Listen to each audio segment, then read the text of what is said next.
this episode, we are going to be answering a question that was submitted by one of you, one of our listeners. In the description, there is a form to ask a question, and we do try to answer those questions to the best of our ability. So let's dive into this question of how should Christians view the death penalty? And we recognize that even politically, even outside of the Christian world, this is a very controversial issue. And so as Christians, how should we look at the death penalty within the confines of our own country? And globally, this is a very controversial issue. And even amongst the states in the United States, it's a controversial issue. And so we are going to approach it from what does the Bible say about these things, both in the Old Testament and the New Testament. And then at the very end, I will give my opinion on how I view the death penalty and how I would vote within my state of Colorado. And so in the Old Testament, the Hebrew Scriptures, the law that was given to the Jews, God gave the law to the Jews that was perfect. And within that perfection, there's also penalties for when the law is broken. And one of the penalties that is given, the punishments that is given in the breaking of certain laws is the death penalty. Undeniably, unashamedly, the Old Testament law to the Jews, the death penalty is a punishment that is given by God for those who break the perfect law. An example of this is Leviticus chapter 24, starting in verse 16. And whoever blasphemes the name of the Lord shall surely be put to death. All the congregation shall certainly stone him, the stranger as well as him who is born in the land. When he blasphemes the name of the Lord, he shall be put to death. Whoever kills any man shall surely be put to death. And there are others where the law necessitates that the death penalty be enacted on those that break the law. And that is something that is in the Old Testament. And the other thing that is necessary to look at when we look at the Levitical law that was given to the Jews is that the law was perfect and right and good, and it was just in the punishments that it gives. And as we look at the breakdown of the law that was given to the Jews, most scholars will break down the law into three categories. And these three categories matter for then how we as nations that are not the Jews interact with the Old Testament Jewish law. And those three categories are generally broken down into the ceremonial law, the civic law, and the moral law. The ceremonial law is the religious, sacrificial, cleansing system that was given to the Jews to be clean. Because as God gave the law that was perfect, the Jews were unable to acquire perfection through the law. The New Testament talks extensively about that and how there had to be a sacrifice that was given and how without the shedding of blood, there is no remission of sins. And so Jesus came to be the sacrifice once for all for sins. But prior to the Messiah being revealed through Jesus Christ, the ceremonial law acted as a placeholder as the Jews in faith performed the actions of the ceremonial law in anticipation for the coming Messiah. And so they did the sacrificial system. They did the cleansing of different things. These ceremonial law pieces are given to the Jews, again, as an emphasis on placeholding for when the Messiah would come. The New Testament talks about this, and one in particular that is my personal favorite is the veil being torn. You see, there was a veil that separated the Holy of Holies and the temple. And the Holy of Holies was the very presence of God on earth. And the high priest once a year was able to enter into the Holy of Holies. Well, that veil that was there was then torn when Jesus Christ died. The author of Hebrews tells us this in chapter 6, verse 19. This hope we have as an anchor of the soul, both sure and steadfast, and which enters the presence behind the veil, where the forerunner has entered for us, even Jesus, having become high priest forever, according to the order of Melchizedek. You see, Jesus did the ceremonial work as he fulfilled the law that allows us, all who have faith in Jesus Christ, to be right with God. It is no longer through the repetition of the sacrificing of bulls and rams and goats that we are able to be cleansed of our sin as a placeholder for the Messiah, because the Messiah came and was sacrificed once for all. But very literally at the death of Jesus, Matthew 27, verse 51, then behold, the veil of the temple was torn in two from top to bottom, and the earth quaked and the rocks were split. When Jesus died, the veil that separated the Holy of Holies, the presence of God on earth, from the rest of the world was literally torn in two because Jesus fulfilled the ceremonial law that was given to the Jews. There's a reason why we as Christians don't practice the ceremonial law, because Jesus fulfilled the law. In fact, he himself came, that's the reason he came, was to fulfill the law, not to abolish it.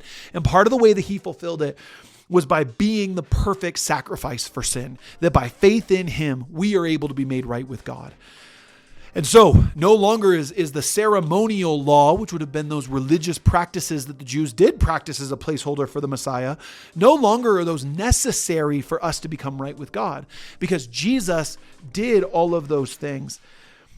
And the author of Hebrews, throughout the entirety of the book, goes into an argument of how that practically looks. So I encourage you to go and read the book of Hebrews. But one more example from that is that Jesus is a better sacrifice. Hebrews chapter 9, verse 24 says this: "For Christ has not entered the holy places made with hands, which are copies of the true, but into heaven itself, now to appear in the presence of God for us. Not that he should offer himself often, as the high priest enters the most holy place every year with blood of another. He then would have had to suffer once since the foundation of the world. But now, once at the end of the ages, he has appeared to put away sin by the sacrifice of himself. And it is appointed for men to die once, but after this, the judgment. So Christ was offered once to bear the sins of many. To those who eagerly wait for him, he will appear a second time apart from sin for salvation." And so as Jesus fulfilled the ceremonial law through his sacrifice, through being a better rest, through being a better prophet than Moses, as the author of Hebrews says in other places in Hebrews, the ceremonial law is no longer required. It is no longer in place because Jesus fulfilled those things by being a better sacrifice. Additionally, another category of the law that was given to the Jews outside of ceremonial law is also then the civil law. And a civil law is just a nation's laws. And to the Jews, this was no different. And this was the law that was given to the Jewish nation. And for example, here in the United States, we have civil laws that apply to us. We drive on the right-hand side of the road. If you drive on the left-hand side of the road, you can get a ticket. When you come up on a green light, you have to go. If you come up to a red light, you have to stop. In many states in the United States, you're not allowed to drive without your shoes being on. Those are civil laws. That is our nation's laws that govern how we are able to interact civilly within the course of community. And different nations have different laws. But to the Jews, they were given the civil law, which included things like their dietary restrictions. It included things like how they were supposed to interact in community. It included how they were supposed to interact with marriage. It included the way that the society itself was supposed to function in a way that was orderly and right and good. And the civil law was given to the Jews for how the nation itself should operate, for the Jewish nation. And lastly, we have what's called the moral law.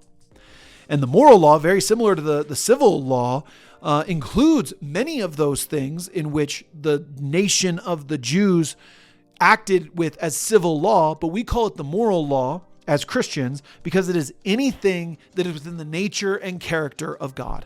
And the only difference between the civil law and the moral law that we are able to discern is what is repeated in the New Testament.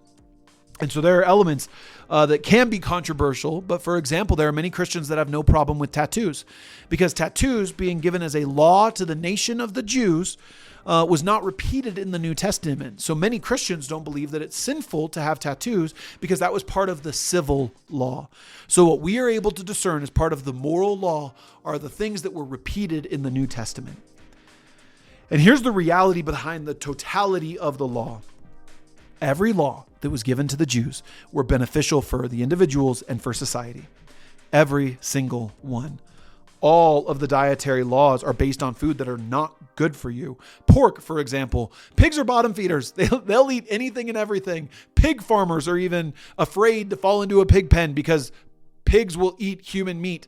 Pigs will eat anything. They're not healthy for you. Same thing are true with certain shellfish. Same thing are true with bats.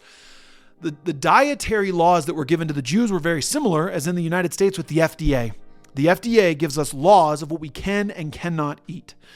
And so all of the laws that were given to the Jews, both the ceremonial law, the civil law, and the moral law, all of the laws that were given to the Jews are better for individuals and for society because God gave a perfect law to his people. And especially as we recognize that God's law is perfect as we interact with a sinful world, the law was given for the benefit of the Jews, God's chosen people. So all of the law is beneficial and all of the law is just. That includes the punishments that comes against those that break the law. And every government interacts with civil law to better enhance the lives of their people. Now, as we transition away from the Old Testament or the Hebrew scriptures, yes, the Hebrew scriptures were just in the giving of the death penalty. But we can also look at what the New Testament says in regards to the death penalty. Now, there is no explicit instruction on how New Testament Christians should view the death penalty. However, there are some principles that are clearly seen in the New Testament of how we can interact with this overarching topic. Starting with John chapter 8, verses 2 through 11. Now, early in the morning, he came again into the temple, that's Jesus, and all the people came to him, and he sat down and taught them. Then the scribes and the Pharisees brought to him a woman caught in adultery. And when they had set her in the midst, they said to him, "Teacher, this woman was caught in adultery in the very act. Now Moses in the law commanded that such should be stoned. But what do you say?" But they said, testing him, that they might have something of which to accuse him. But Jesus stooped down and wrote on the ground with his finger, as though he did not hear. So when they continued asking him, he raised himself up and said to them, "He who is without sin among you, let him throw a stone at her first." And again he stooped down and wrote on the ground. Then those who heard it, being convicted by their conscience, went out one by one, beginning with the oldest, even to the last. And Jesus was left alone, and the woman standing in the midst. When Jesus had raised himself up and saw no one but the woman, he said to her, "Woman, where are those accusers of yours? Has no one condemned you?" She said, "No one, Lord." And Jesus said to her, "Neither do I condemn you. Go and sin no more." So there is a lot to unpack with this. So as Jesus is teaching in the temple, there are the enemies of Jesus come and try to trap him in ways in which they can utilize his answer against him. Because when they ask him the specific question, the Jews at this time were under Roman authority. And the Romans very much so let a lot of the provinces govern themselves, and many of the Jewish laws the Romans actually left in place and allowed them to continue to practice, including things like the Sabbath. And many of the other laws. However, the Romans did not let local provinces outside of Roman authority exercise capital punishment, that is the death penalty. And so when they brought this woman to Jesus, the just law of God says that someone who commits adultery is deserving of death. How do you then respond, Jesus, knowing, right, these individuals are trying to trap Jesus? If Jesus says, "Yep, let's stone her," which would have been the right, just thing to do, he could have gotten in trouble with the Romans, because then he would have incited a group to kill this woman for something she was caught in that was justly deserving of death. However, if he said we shouldn't kill this woman, he is now going against the law of God. And notice how Jesus actually doesn't do either of these things. Jesus never says that the woman is not deserving of death. Jesus just points out and recognizes that sinners are all deserving of death. "You who is without sin, cast the first stone." And then notice how Jesus then turns this around and says, "Woman, where are these individuals who accuse you?" And she says, "They're gone. They're not here." And he says, "Neither do I condemn you." So Jesus has the right, just authority to stone her for her sin. But because God is gracious, there is forgiveness for our sins. And neither does Jesus condemn her, but he does turn it around and say, "Now go and sin no more." So as we look at the way that Jesus interacts with this situation, is that Jesus is gracious with all sin for anyone who repents. And from our sin, we are deserving of death. And again, Jesus never says that the death penalty is bad. He never says that it's wrong that the Jewish government interacted with the death penalty. He never condemns the death penalty. In fact, he says, neither do I condemn you, which he is deserving of, but to move forward in that repentance. So what we can know from this, right, is that Jesus never explicitly says that he's for or against the death penalty, but everyone is under grace. And even though all of us on some level are deserving of death, separation from God, Jesus is gracious. And in his grace, we are able to be made right with God because he is patient and kind and good. And another example of where we are able to see an interaction with Jesus and the death penalty is as Jesus on the Sermon on the Mount is interacting with the Old Testament law. He says this in Matthew chapter 5, verses 38 through 42. You have heard that it was said, an eye for an eye and a tooth for a tooth. But I tell you not to resist an evil person. But whoever slaps you on your right cheek, turn the other to him also. If anyone wants to sue you and take away your tunic, let him have your cloak also. And whoever compels you to go 1 mile, go with him 2. Give to him who asks you, and from him who wants to borrow from you, do not turn away. As Jesus is interacting with the law, he is not saying that the law is void or unjust. He is actually saying that we should be more extreme. So yes, an eye for an eye is just. That is a just action within the law. And he's not saying to not have an eye for an eye. He's saying we should go beyond that. And if someone takes your eye, or if someone takes from you, to turn the other cheek. That's where we get this famous expression, to turn the other cheek. Because it would be just if someone slapped you across the cheek to slap them back.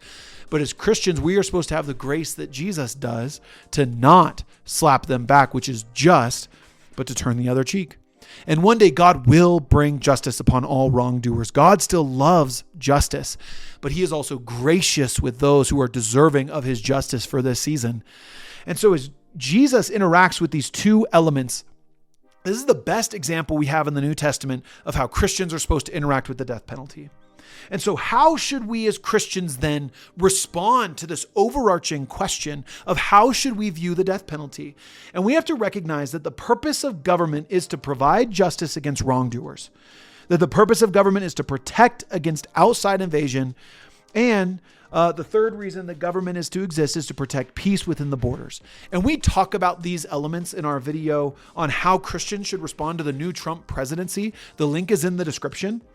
But as we look at the role and the responsibility that God has given on governments, an element of that is to bring justice on wrongdoers. And so, as we seek to pursue justice, sometimes I think the death penalty is warranted within justice. But I also think we need to tread very, very carefully. Because I don't think that there is a right or a wrong on this issue. I don't think that being pro-death penalty all the time, for all the reasons that the Old Testament is the right response for Christians. But I also don't necessarily think that we should always vote against people who are in favor of capital punishment.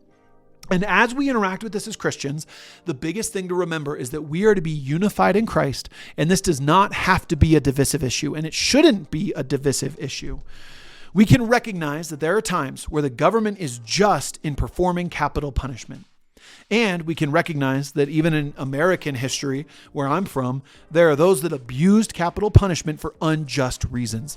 So we as Christians should be mindful to pursue justice.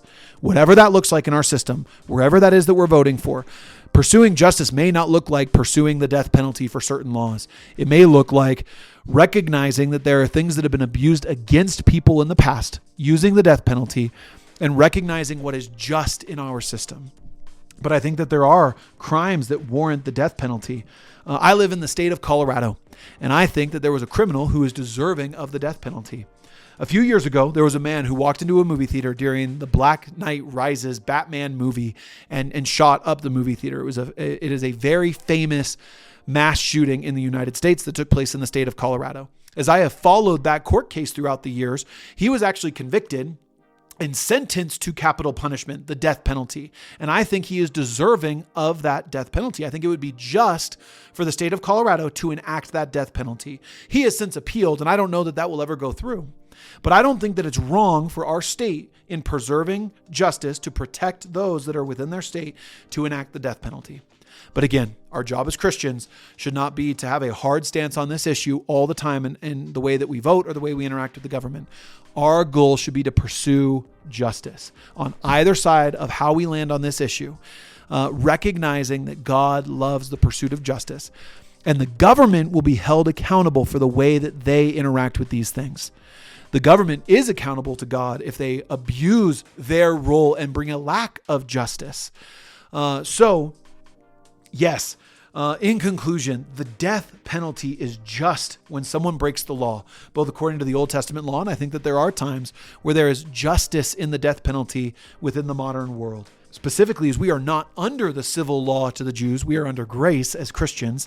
Not being under the civil law, that doesn't mean we have to dictate that in all of our circumstances, whether it be at our national levels of governments, whether it be in the United States, the state level of governments that have many of those rights to enact in those things. And so whereas the death penalty can be just, there are times where those things are abused. And we are not under the law that requires that we promote the death penalty. But I don't think that it's wrong when a Christian falls under the conclusion that capital punishment is appropriate in some cases within their justice system that they are under. And we should be very careful not to let our own sinfulness impact our view of what is deserving of the death penalty. So we have to recognize within our community and decide communally what is deserving of the death penalty versus what is not. And then try to do that within the overarching structure of biblical justice. And then, as I said earlier, this is not an issue that should divide Christians. And so whereas I wouldn't necessarily vote against the death penalty all of the time, I would never divide against someone who falls under a different conclusion. One of my dear brothers in the faith, very much so, falls under the conclusion that he is anti-death penalty. And his reason being is that it's possible that that individual, regardless of the sins that they committed, may come to find Christ later on in their life as they have a prolonged life by not receiving the death penalty. And I think that is a valid reason for that individual to vote against those that would maybe be in favor of the death penalty. And for us, it is not a divisive issue. And nor should we as Christians make it a divisive issue, but we should seek to be unified in the things that unify us as Christians, which includes the belief in Jesus Christ and his death, burial, and resurrection, and our faith in him. Thank you for watching. Thank you for joining us for today's episode of Yet I Will Rejoice. If you were blessed by this video, would you consider subscribing to our channel, liking the video, and leaving a comment? If you would like to interact with us, including submitting a question, please visit yetiwillrejoice.org. The link is available in the description.